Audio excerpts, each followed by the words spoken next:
What's up, lifers, and welcome to the Daily Standup with Lifetime Value, where we're giving you fresh new customer success ideas every single day. I got my man JP with us. JP, do you want to say hi? Hey, folks, what's up? And we've got Dane with us. Dane, do you want to say hi? Hello. Hello. And I am your host. My name is Dylan Young. Dane, thank you so much for being with us. Can you tell us a little bit about yourself? Yeah, hi, happy to be here. So I'm currently a principal client success manager with a company called Bar.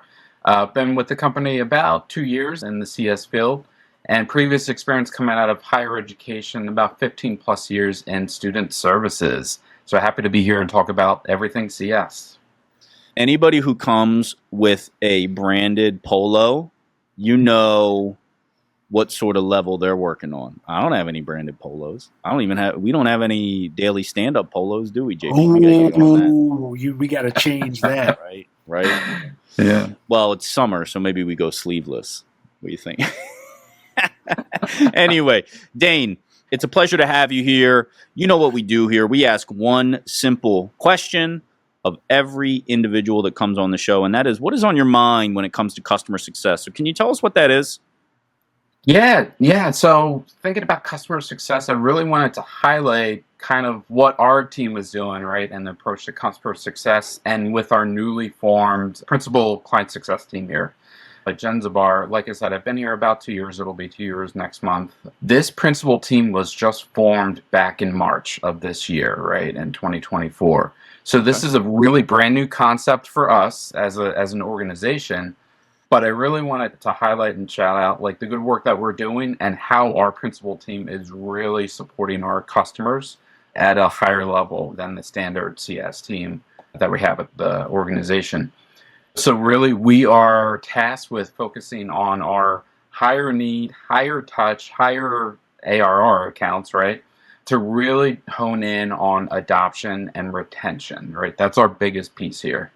So real quick, I want to give a shout out to Kayla Winnan. Kayla is my manager. This is her brainchild, right? Hi, Kayla. Hi, awesome. Yeah, Kayla, she has been like the driving force behind getting this team together over the past couple of years. And so really, you know what, it's nice is because I have a really smaller focused caseload of clients that I work with directly. So about 22 schools right now, which is great. What I'm able to do as a client success manager for them on the principal team is really beyond the IT team, get to know the teams at the campuses, do these visits, get to meet with these larger groups of end users of our product, and really get that direct feedback from all of the end users and not just IT itself, which is great. And what we're also doing besides connecting with these higher touch accounts, we're also working a lot with consortiums, which is great. I don't know many other organizations that are doing that. So, for example, we started collaboration with our HBCU schools, which is awesome. So we're connecting with them. You know, we had our annual meeting last month, and we had separate events just for that consortium. So we get to know those end users, get to know their challenges, what's working well, what's not working well, and how we can just better support them as an organization. So that's just a great thing I feel like our team is doing as well. What was the impetus for creating the principal group or the high touch group, enterprise, whatever you want to call it? I heard you highlight this idea of getting feedback from everybody. Was that it? You wanted to get closer in order to further hone the product? Or is it, hey, these guys are just too valuable for us to risk losing them? What is it for you guys?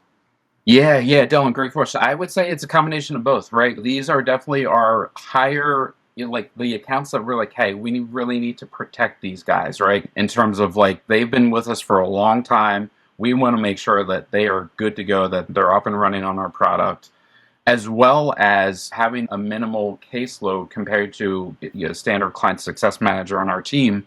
We have that time to get on campus, have more check-in meetings with these clients, and get to know the broader group besides IT. So yeah, it's definitely like that, maximizing our time and having fewer clients that we directly work with.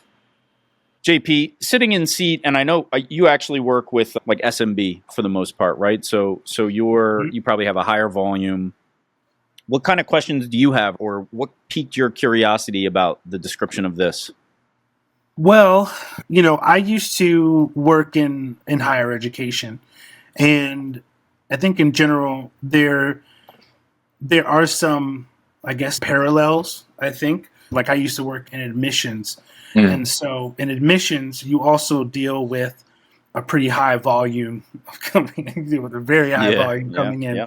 Although I'm definitely not interacting as much with people, but some of those interactions that I do have, they could be a bit high stakes, I'd say. For example, when education is a product, I think that there's something that's really interesting that happens.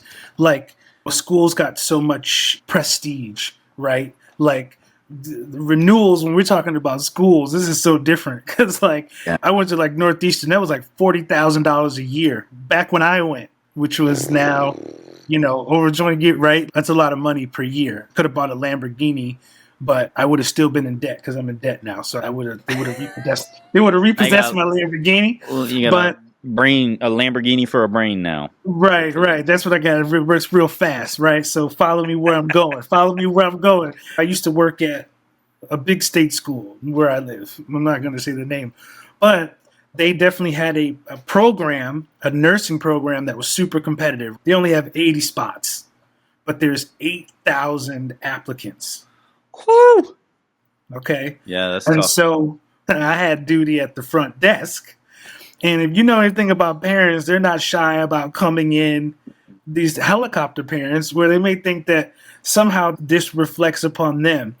And I know that it's a little bit different because it's not just a matter of paying, right? It's a matter of sort of competitiveness. But at the same time, still dealing with people who could be like getting all A's and get somehow not making the cut, right? And being in a position where I may have to explain to someone, hey, this is really not quite in my hands. I know that as a CSM, a lot of times do that a lot. I am in a position where I have to be in the middle, which is like the uncomfortable part.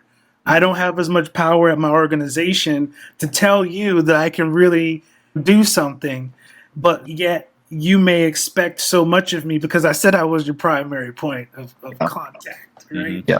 And so that's sort of what I've related to, because I heard you talking a lot about higher ed. I don't know, again, too much about like the ins and outs of Gensbar, but I think back to my days as working in admissions and how some of those things inform the comfort or discomfort, if you will, but trying to get comfortable being uncomfortable when you're in the middle, which is, I think, even if you're an enterprise CSM, you're still in the middle a lot of times. Yeah, JP, you hit on a lot of great points. And so in my former life, right, in higher ed, I was an academic advisor. So I was that point of contact for students.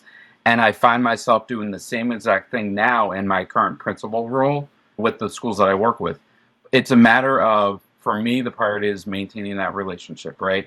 Who do I need to know beyond the IT team? Do we need to reach out to the CFO, the president, any of the vice presidents, right? Make those connections. So that is my focus. I'm more about the people and connecting them with the resources at my company, at Gensbar, to get them whatever help they needed, whether it's managed services, product development, software support. I'm their connector. I'm comfortable being that liaison. Yeah, so I found a lot of similarities, and I will say, JP, I went to Northeastern for my grad program, so kudos there. Oh, yeah. Right on. Right on. You have a Lamborghini as well, or maybe a Ferrari, actually, since you went to grad school. Both in a lot of debt. Sorry, guys. Well, I am too, and I didn't go to nearly as prestigious a university. Dane, I love this. This is super cool. It's interesting to hear at the inception of a job or a department like this. I have often come into roles like that. Sometimes there's no distinction between principal and just regular CSMs. Sometimes you'll call them, like I remember back in the day, you would just call them junior CSMs versus regular CSMs versus senior CSMs. And now we're getting all these different qualifiers, and it's really interesting to hear. So it's really cool to hear as well what the decision looked like when you're standing it up to begin with. So thank you so much for bringing this to our attention. We are out of time, but I'd love to have you come back maybe in a couple of months and tell us how things are going. But until then, we've got to say goodbye, Dane. Well, thanks for having me. Yeah. You've been listening to the Daily Standup by Lifetime Value. Please note that the views expressed in these conversations are attributed only to those individuals on this recording and do not necessarily reflect the views and opinions of their respective employers. For all inquiries, please reach out via email to dylan@lifetimevaluemedia.com. Find us on YouTube at Lifetime Value, and find us on the socials at Lifetime Value Media. Until next time. Hey folks, it's Dylan here. Thank you for tuning in as always. Now I've got a favor to ask of you. If you've made it this far, hopefully it means you like what we're doing with our program. So I'm asking you to please give this a like and a follow or a subscribe, and leave a comment too. Your likes and your follows and your subscriptions, they allow us to keep doing what we're doing and reach a larger audience. Your comments help us make sure that we're making the best content for you. Best of all, it's free besides a few moments of your time. Thank you again for following along, and we'll see you next time.